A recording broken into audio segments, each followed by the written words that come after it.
Good evening students. आज exam हुआ था इवनिंग स्लॉट में। Diploma in early childhood care and education का DEC 1 का पेपर हुआ था। ये फर्स्ट टाइम पेपर हमारा एग्ज़ाम हुआ है जो MCQ हुआ है, तो हम वही डिस्कस करने वाले आंसर की कि किस क्वेश्चन का आंसर क्या है। आप प्लीज़ मुझे कमेंट करके बताना किसके आंसर कितने बन रहे हैं लास्ट में। ओके, फर्स्ट क्वेश्चन है बेटा, इसमें विच of the following is true about language development during early year. Early year में बच्चे की लैंग्वेज कैसे डेवलप होती है?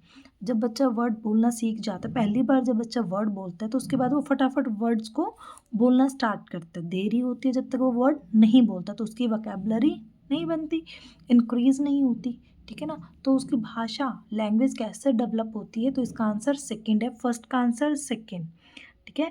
पहले का आंसर सेकंड है बेटा। सेकंड का आंसर हमारा बनेगा, सेकंड ही बनेगा। The most effective way toddler learn social behaviour is by observing. Observe करता है, इमिटेट करता है, दूसरों की नकल करता है, ठीक है। थर्ड क्वेश्चन है, adult participation is important during children play because. जो बड़े हैं, वयस्क हैं, उनकी पार्टिसिपेशन उनकी कैसे महत्वपूर्ण होती है? तो it provide learning through interaction and guidance. जब वो गाइड करेंगे तो ही बच्चा प्रॉपर सीख पाएगा, ठीक है। तो थर्ड का आंसर फर्स्ट है। Motor development is define as. Motor development हमारा कैसे डेवलप होता है बेटा? ऑल बॉडी मूवमेंट्स पे डेवलप करता है, कंट्रोल ओवर बॉडी मूवमेंट्स पर, ठीक है। तो फोर्थ का आंसर थर्ड है। फिफ्थ का आंसर क्या बनेगा? Third. Cognition refers to mental process. तो फिफ्थ का आंसर हमारा थर्ड होगा। The child believes that everything has a life is goal. जो बच्चा हर एक चीज़ को मतलब सोचता है कि हर एक में जीवन है, लाइफ है, लाइक टेबल टेबल में जीवन है, ठीक। तो एनिमिज्म सिक्स का थर्ड है बेटा। विच of the following is not the example of play activity that strengthen memory. देखो, मेमोरी को तो बढ़ाता है बट प्ले की एक्टिविटी वो नहीं है। तो हमारी जो है इसका आंसर फोर बनेगा। सेवन्थ का आंसर फोर।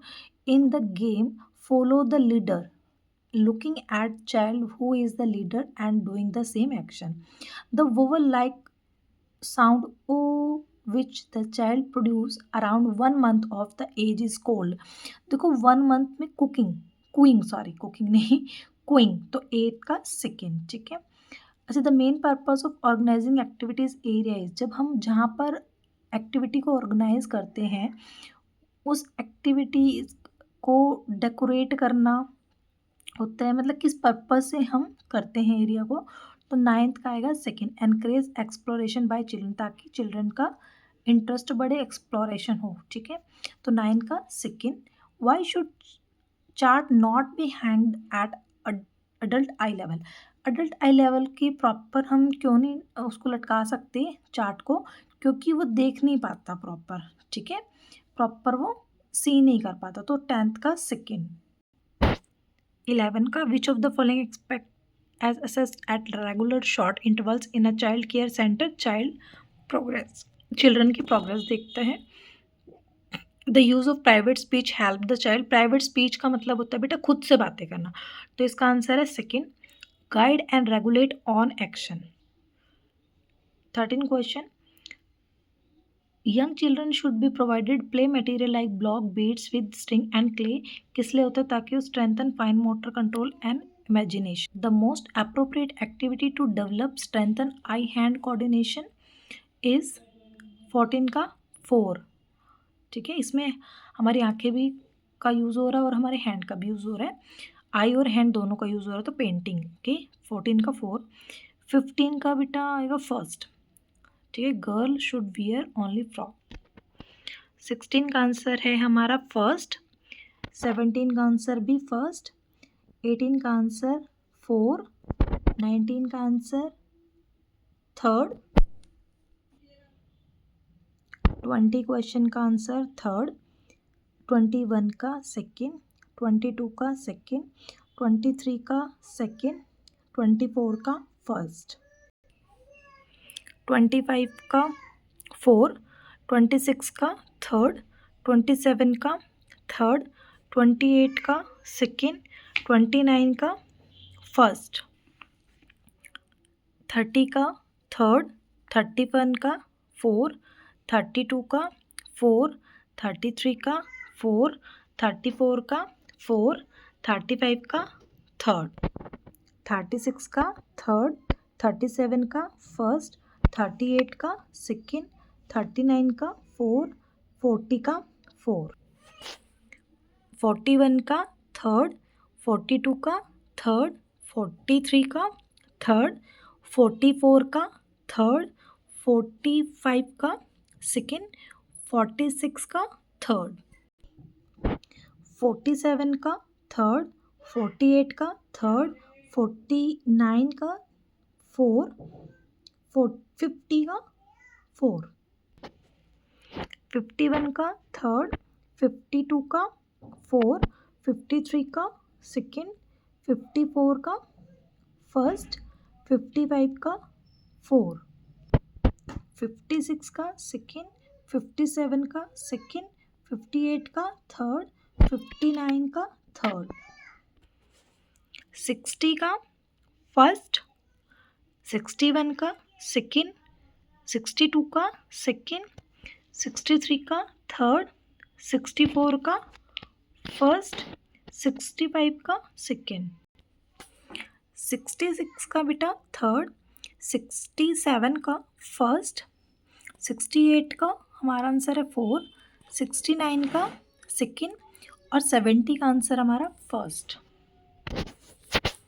71 का फर्स्ट, 72 का सेकेंड, 73 का थर्ड, 74 का थर्ड, 75 का थर्ड, 76 का 1, 77 का थर्ड, 78 का 1, 79 का 1, फर्स्ट आंसर 79 का फर्स्ट, 80 का थर्ड, 81 का थर्ड, 82 का फर्स्ट, 83 का सेकेंड, 84 का फर्स्ट, 85 का फर्स्ट, 86 का फर्स्ट, 87 का फर्स्ट, 88 का 4, 89 का थर्ड, 90 का फर्स्ट,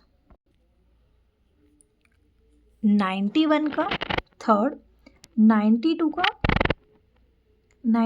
का हमारा बनता है थर्ड, क्योंकि इसमें ये पूछा अरेंज करना है हमें ICDS order in the hierarchy bottom to top, bottom सबसे नीचे बेटा हमारा बॉटम टू टॉप करना है ना हमने,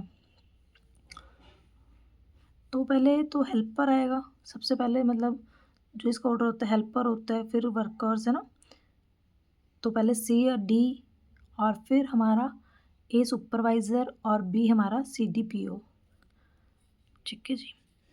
93 का हमारा बनता है आंसर इसका 4, कि दोनों ही गलत है ये हमारे, क्योंकि जो इसकी इन्होंने गलत उल्टा लिखा हुआ है, when there is a long pause in the between the word such as माँ, मतलब जब बीच में हमारा पोज लग जाता है वर्ड के बीच में तो हमारा वो स्टैमिंग होता है, स्टैमिंग, और जब हमारा ब ऐसे बोलते हैं हम, रिपीटेशन करते हैं, दैट इज स्टंटिंग स्ट्रिंग, है ना, यही होता है। तो इसका आंसर हमारा बी है कि दोनों ही गलत हैं, इन्होंने उल्टा लिखा हुआ है ना।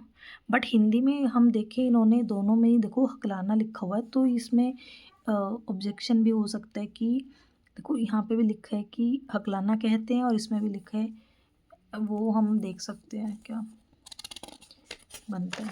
चलो 94 का सेकेंड, 95 का भी सेकेंड, 96 का भी सेकेंड, 97 का फर्स्ट, 98 का थर्ड, 99 का हमारा बनता है सेकेंड आंसर, 100 का बनता है सेकेंड आंसर। देखो मोस्ट ख़त्म हो चुके 100 ही क्वेश्चन थे इसमें, ठीक है ना, सारे क्वेश्चंस हम कर चुके आंसर की। इस जो हमारा क्वेश्चन था ये ठीक था, मतलब अच्छा लेवल था क्वेश्चन का, कोई मतलब इजी नहीं कह सकते, कोई टफ नहीं बोल सकते हम, मॉडरेट था। और फर्स्ट टाइम हमारा MCQ हुआ है diploma in early childhood care education में, है ना।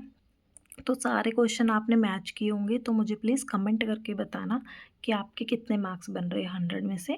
और मैं आपको सजेस्ट करूँगी कि आप अपनी बुक ही रीड करें, ठीक है ना? क्योंकि फर्स्ट टाइम अटेम्प्ट है, देखो किसी को कोई आइडिया नहीं है, किसी यूट्यूबर को कोई इतना आइडिया नहीं हो सकता प्रॉपर कि हाँ, किस लेवल का जो पेपर है वो ऑर्गेनाइज़ करेंगे इग्नू वाले, है ना?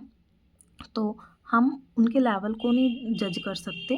तो आप प्लीज़ मैं रिक्वेस्ट करूँगी कि आप जो इग्नू ने बुक प्रोवाइड की हुई है आपको, आप उसी को रीड करें। उसके मेन पॉइंट्स रीड कर लें, अगर आपके पास ज़्यादा टाइम नहीं है, तो प्रॉपर बुक रीड करके ही आप पेपर अटेम्प्ट करें, ठीक है? एंड प्लीज़ मुझे कमेंट करके बताएँ आपके कितने मार्क्स बन रहे हैं डीसी 1 में। उसके बाद आपका डीसी 2 का एग्ज़ाम होने वाला है ना, उसके लिए प्रिपरेशन करो। Best of luck and thank you. Have a nice day. Thank you.